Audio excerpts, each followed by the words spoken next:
Saturday morning, 9 o'clock. We're at Parkrun today. I'm at Clacton seafront. It's a beautiful day for it. There was a little bit of a cooling breeze in the air, but that's more of a positive than a negative.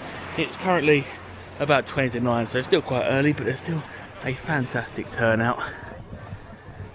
But today it's not just about Parkrun. Today I've actually got to do a 9k run on my half marathon plan. So we're going to finish Parkrun, get a time and token, then I've got to continue running all the way down there, past that pier, up to the cafe, where we're going to have a bit of a victory breakfast. So it's going to be a long one today.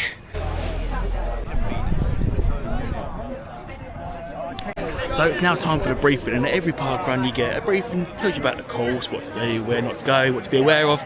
This one's kind of hard to mess up because it's just out, back, that's you done. But it's always worth making time, make sure you're here nice and early to get in for the briefing. My name is Jack and I'm your run director for today's Clacton Seafront Parkrun.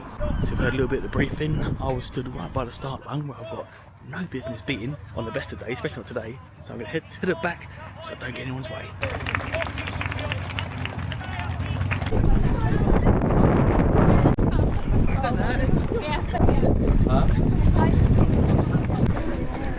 And just like that, we're underway. So of course Parkrun today is making up just about half of our overall run, so definitely not the day for PBs. But it's still great to be out here experiencing Clacton on Sea. Beautiful day for it. You might have noticed quite a few people wearing tutus. That's because today is the 22nd. Tutu. Parkrun's full of little things like that. It's just so charming, so lovely.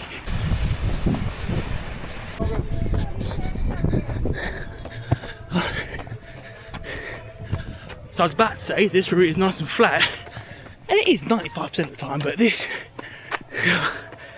oh, it's a tough incline. Pace taking a battering, but we'll get up it. Back on the incline. Thank you, my friend, I appreciate you.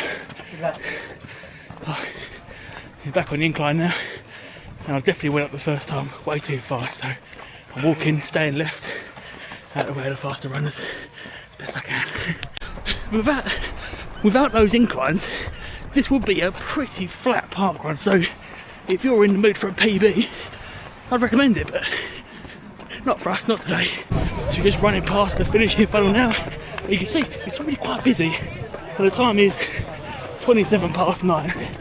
I didn't know exactly what time it started, but you can probably imagine it over in a few minutes, usually do, so these people are putting in some serious pace.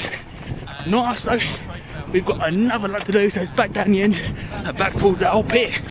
But calling it that old pier is perhaps doing it a little bit of a disservice, because this majestic, historic, beautiful pier could actually be considered the very beating heart of Clacton, the reason it exists in the first place. In the mid-1800s, great big steamships would bus in London holidaymakers, hundreds of thousands per year, to come and spend their time and money in Clacton. Like most coastal towns in Britain, Clacton battened down the hatches and fortified itself during the war. The middle of the pier was actually intentionally blown up to stop Germans from potentially landing there.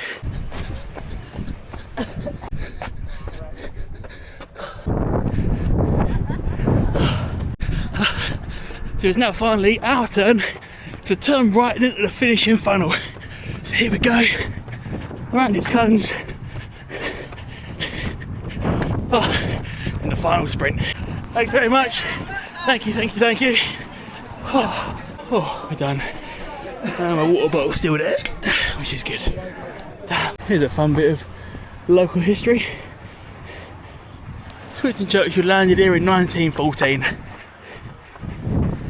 So that is Clacton Seafront Parkrun done, but of course it's only 5 out of the 9k we've got to run today, so we're back on the trail, heading back towards the pier. Of course I don't know my time yet, I was aiming for about 45, but we'll see, I'll put the time there.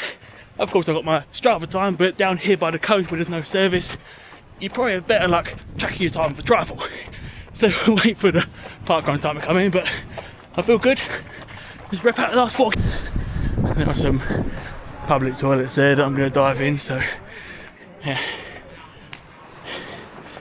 Maybe this is why a runner thinks I'm so slow. I mean, I'm not fast, but maybe that's why it thinks I'm so slow, because I don't turn it off when I do things like this. Yeah, so I wonder what my actual parkrun time would be if I wasn't narrating a video or chit-chatting or messing around. I know quite a few people come up to me and say, oh, you know, I watch your videos, I like your videos, you know. A few people shout, go on Josh, obviously know me. I think it's that. But I'm massively grateful for that and I love it. So yeah, thank you guys all for watching. So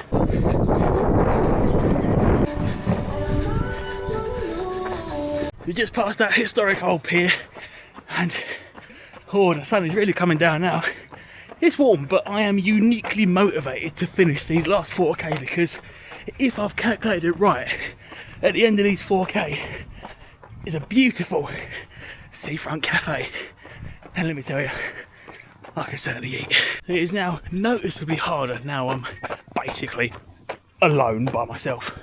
Because one of the great things about Parkrun, one of the many great things about Parkrun is that you're surrounded by such encouraging, like-minded people, but now I'm on my own, it's a lot harder to keep myself motivated and keep running rather than just stopping for a plod, but we've not got far to go. I mean, in fact, the calf is just over that mound there in the distance, and what's really motivating is that last year, roughly a year ago to the day, I ran the Clacton 10K along this same route, and I'm doing it again. Same route, largely the same distance, but last year I got a medal for it. And this year, I've just got pain. Pain and training. No training without pain. Or something goes like that anyway. Cut to the calf. Bit of a scramble up the mound, but when we get to the top, take a wee second to really admire the views. Yeah. Oh, those benches do look appealing, but we've still got 1K left. The calf is over there, so for real this time, cut to the calf. So that is our 9K done, and we're here at the Flags Calf with its flags and pirate statue and chef statue, all the little bits and bobs. The view is absolutely gorgeous. I would love to just dive in that sea. But first, the calf, which is a lot of things, and one of them is, unfortunately, closed. So yeah, that's me out of luck, I guess. I guess I'll just go home. So on that disappointing note, I'll see you in the next one.